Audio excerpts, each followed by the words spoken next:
السلام علیکم ورحمۃ اللہ تعالی وبرکاتہ۔ سامعین اکرام، آج کا ویڈیو بہت اہم ہونے والا ہے۔ جیسا کہ آپ نے تھمبنیل پر دیکھا، نماز کے اندر کتنے فرائض اور واجبات ہیں۔ بہرحال اس ویڈیو کو مکمل دیکھیں اور دوسروں تک پہنچائیں۔ آئیے بلا تاخیر ویڈیو کو شروع کریں۔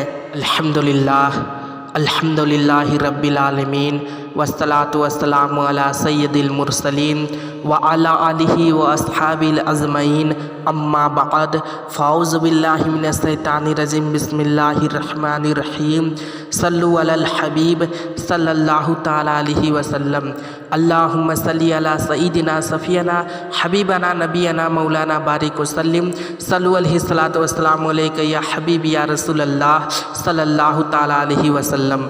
فرض، واجب، سنت و مستحب کا حکم۔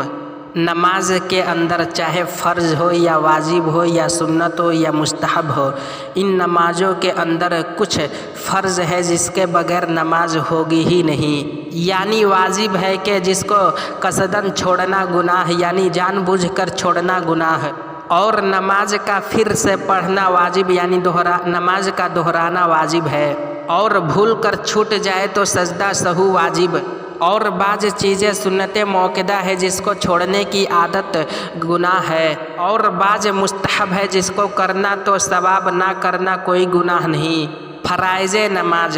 نماز کے اندر 7 چیزیں فرض ہے۔ نمبر 1، تکبیر تحریمہ، یعنی پہلی اللہ اکبر جس سے نماز شروع ہوتی ہے۔ نمبر 2، قیام، یعنی اتنی دیر کھڑا ہونا جتنی دیر میں فرض قرات ادا ہو۔ نمبر 3، قرات کم سے کم 1 آیت پڑھنا۔ نمبر 4، رکوع، یعنی اتنا جھکنا کہ ہاتھ گھٹنے پر رکھا جائے، یعنی چھو جائے۔ نمبر 5، سجدہ، یعنی ماتھے زمین پر جمانا، اس طرح کہ کم سے کم پاؤں کے 1 انگلی کا پیٹ زمین سے لگ جائے۔ نمبر 6، قاعدہ آخرہ، یعنی نماز کی رکعت پوری کرنے کے بعد اتنی دیر بیٹھنا کہ پوری اتحیات پڑھ سکے۔ نمبر 7، خروج بسنہ، یعنی قاعدہ آخرہ کے بعد اپنے ارادہ عمل سے نماز ختم کر دینا، خواہ سلام و کلام سے ہو یا کسی دوسرے عمل سے۔ واجبات نماز، یعنی نماز کے اندر کتنے واجب ہیں۔ تکبیر تحریمہ میں لفظ اللہ اکبر، پوری الحمد پڑھنا، سورہ یا آیت ملانا فرض نماز میں۔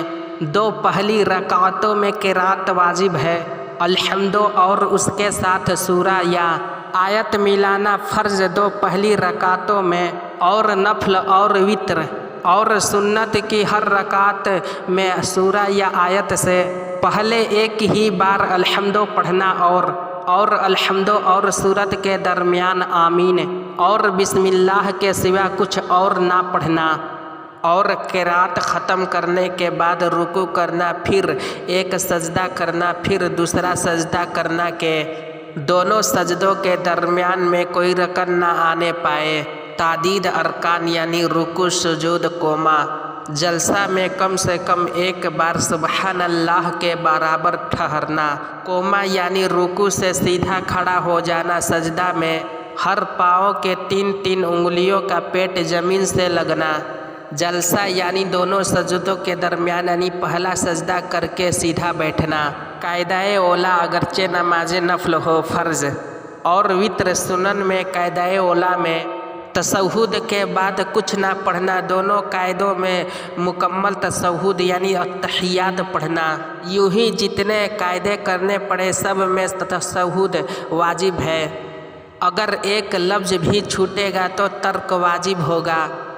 دونوں سلام میں فقط لفظ السلام واجب ہے، علیکم ورحمۃ اللہ واجب نہیں۔ وتر میں دعائے قنوت پڑھنا، تکبیر قنوت۔ عیدین میں 6 تکبیریں، عیدین میں دوسری رکعت کی تکبیر، رکوع اور اس تکبیر کے لیے اللہ اکبر ہونا۔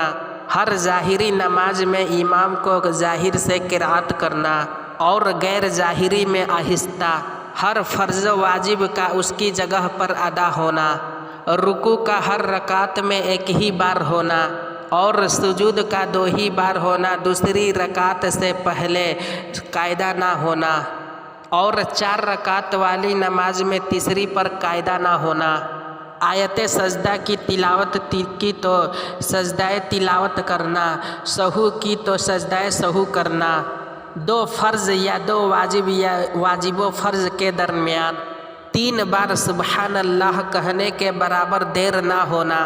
امام جب قرات کرے بلند آواز سے ہو یا آہستہ، اس وقت مقتدی کا چپ رہنا سوائے قرات کے۔ تمام واجبات میں امام کی پیروی کرنا فرائض، وہ واجبات کے علاوہ جو باتیں طریقہ نماز میں بیان ہوئی وہ یا سنت ہے یا مستحب، ان کو قصداً نہ چھوڑا جائے، اور اگر غلطی سے چھوٹ جائے تو نہ سجدہ سہو کرنے کی ضرورت ہے نہ نماز دہرانے کی، اگر دہرا لے تو اچھا ہے۔ اگر سنن اور مستحب کی تفصیل جاننا چاہتے ہیں تو بہار شریعت و فتاوی رضویہ کا مطالعہ کریں، انشاءاللہ موقع ملا تو ہمارے چینل پر بھی اپلوڈ کر دیا جائے گا۔ اس کے لیے آپ تمامی حضرات سے گزارش ہے کہ ہمارے صحت کے لیے زیادہ سے زیادہ دعا کریں۔ ہم نے بالحاظ اختصار و سہولت حفظ یہاں ذکر نہیں کیا۔ سامعین اکرام، آج کا ویڈیو میں اتنا ہی، انشاءاللہ العزیز کل کے ویڈیو میں اگلے موضوع پر بیان دیا جائے گا۔ آپ تمامی حضرات سے گزارش ہے کہ اس ویڈیو کو مکمل دیکھیں اور ہمارے صحت کے لیے دعا کریں۔ ہمارا طبیعت ناساز ہے، اس کے لیے آپ زیادہ سے زیادہ دعا کریں، اور اس ویڈیو میں کہیں پر بھی بولنے میں خامیاں غلطیاں رہ گئی ہو یا زبان لڑکھڑا گیا ہو تو معذرت کے ساتھ آپ اس کو اصلاح کرنے کی کوشش کریں اور اس کو ٹھیک کرنے کی کوشش کریں۔ انشاءاللہ العزیز ملتے ہیں کل اگلے موضوع پر۔